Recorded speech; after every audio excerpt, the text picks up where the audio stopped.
Hey guys, how's it going? My name's Joe. Welcome back to SNES's Life. This is recap episode number 114, in which we're going to quickly cover the thoughts and the above.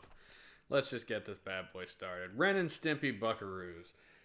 This is, I think, the third Ren and Stimpy, maybe fourth Ren and Stimpy game I've played, and continues to be absolute shit. It is an awful platformer with terrible repetitive enemies, bad jump mechanics, floaty. You have a bit of a momentum to you, so you slide when you make your jumps and you're running. The hitboxes are bad. The music is bad.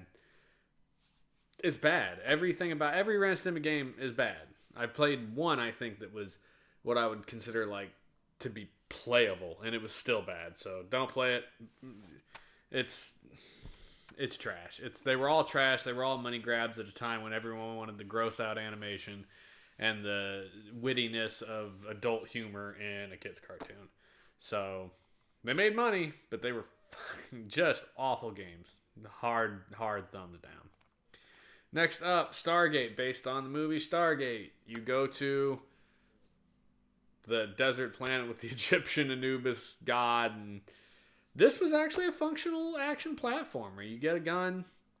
For the most part, you're working your way left to right through most levels. Some of them have a person that you have to find to help you get to areas. But the mechanics felt okay. The jumps were a little questionable, but the graphics were good. The music was good. It played well. And it was actually enjoyable. I was shocked that at the end of it, I was like, wow, this was actually not a bad time playing this game. And I think for that, it earns an attempt. I think it's good enough that I put in my hour and got through the first 3 levels, and would actually say if you just want something different and interesting, it's a game worth playing. So it gets a thumbs up. I mean, it wasn't bad. I've played a lot of really awful games, and this wasn't particularly one of them. Next up, Kyle Petty's No Fear Racing. No Fear was a big thing in the 90s. Kyle Petty was a known name in NASCAR. This game is a little arcadey, so it's got that false sense of progression in the garage where you're like, oh, you just buy the next level of engine or the next level of tires.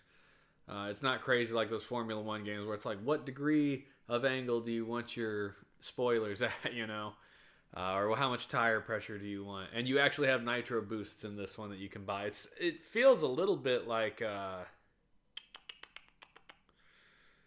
it feels like if they took the old Super Off-Road games and made them kind of semi-3D, And that was an impressive thing with the visuals in this game. It felt like it was kind of built almost on a polygonal engine, like Star Fox, like the FX chips. Now, it wasn't. But you can see right here, the stands rushing by you, the turn, you actually get a view of the cars. It slides around the corners and the drift. It was actually really well done, I thought. There is music. I didn't find that out till 3/4 of the way through my play that you could actually turn that on. And the music's nothing special, but it is there, and it gets credit for that because so many sports and racing games don't do music, and it's a fucking terrible choice. I don't want to just listen to engine noise. This game also came with a track builder. You could build your own custom tracks. It's not super user-friendly, I guess. You would have to spend some time figuring out how everything works. But it is there as an option. I think as a single-player game, it is, like I said, a little arcadey. After a minute, it starts getting real hard to catch up to the leaders. And if you lose, you can start back where you were, but you lose all your upgrades and money. So you're never going to win again. And that's a thing. The boosts definitely help a lot. That's the only reason I ever placed in the top 3 was because of my nitro boosts. So honestly, I think I'd almost give up everything else for the upgrades just to do those. Because once you get into first, you can kind of maneuver and hold the other guys off as long as you don't flip going around the corner, which you do that. You'll never die or explode or not finish the race because of it, but you do flip, lose all your speed, which is kind of a big deal. So I think as a 2-player game, this game would be great. I was shocked. every racing game that is themed Formula One or NASCAR or motorcycle racing that isn't some arcadey nonsense like Biker Mice from Mars or Rock and Roll Racing has generally all sucks. And this one was actually pretty decent. I enjoyed my time with it. Give it a thumbs up. Next up, Fatal Fury Special, which is just the port of Fatal Fury 2 from the arcade.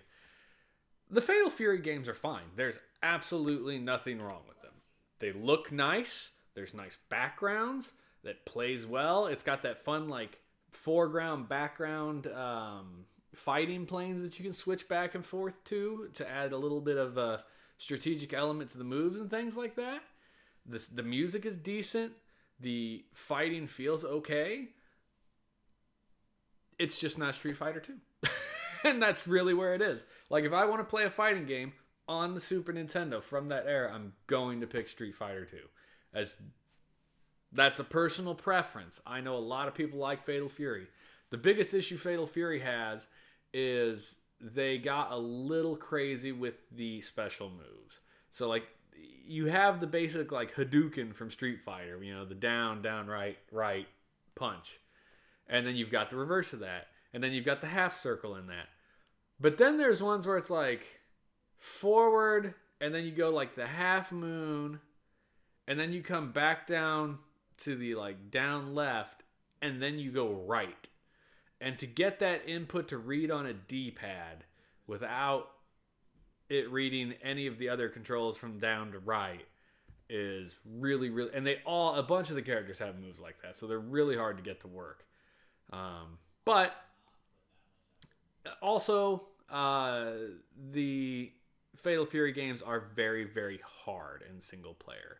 It has, I think, it has a meter for difficulty, like 1 through 8. I played on 1 and I beat the game. I played on 3 and it kicked it out of me like 2 guys in. So just be aware that is a thing. There are like 12 different characters to choose from. The music's, like I said, good. The visuals are decent. It's got nice parallax scrolling and colors. And yeah, I think it's a fine game. It's just not Street Fighter 2. So I think I said thumbs down when I played it. But it's fine. I'll give it a thumbs up. I think it's a good game. It's a fine fighting game. With a friend, it's plenty good time. I would always choose Street Fighter 2, Turbo especially, over Fatal Fury. But it's an okay game. Take it for what it is. Next up is Metal Warriors. I started out comparing this game to Cybernator, which I had played. But it's really not. So there you just saw me get out of my mech. There's like 6 different mechs in the game, and you can find them in the levels. You generally start with the same guy, but you can find other mechs in the levels, jump in those, jump out of those. That one I completed a mission. The mechs have different abilities, jump jets, build bridges, launch mortars. This game, this is what blew my mind right here. For a 16-bit era game, this game had like legitimate cutscenes. Like, shockingly good. Like, good color, good art, good sprite work, impressive music, good gameplay. One of the things that got me is we were playing, so some of the levels, in that level that was just on, there were bad guys running around on the ground. In one of the levels, I got out of my mech and walked away, and when I had come back, one of the bad guys had gotten into my mech and jacked it from me. And I was like, what do I do? So I was like, screwed. It impressed me very much. The game goes for like $400. There's no way I would ever pay $400 for this. I wouldn't pay $400 for any game. But I certainly wouldn't pay $400. But it is an impressive game, and I highly recommend if you like mechs, if you're a BattleTech guy or, you know, a Mech Warrior guy, if you've played and liked Cybernator or the Front Mission games, definitely give Metal Warriors a look. I think you'll be very impressed with it. I was. So thumbs up for Metal Warriors, guys. Definite thumbs up. And that is recap number 114. We are so deep into the Super Nintendo library, it's ridiculous, but we're getting there. I appreciate all you guys who stick with us, who keep watching the shows, the YouTubes, the VODs, hang out on Twitch and what have you. So we'll see you guys later. Have a good one. Thanks again. Good night.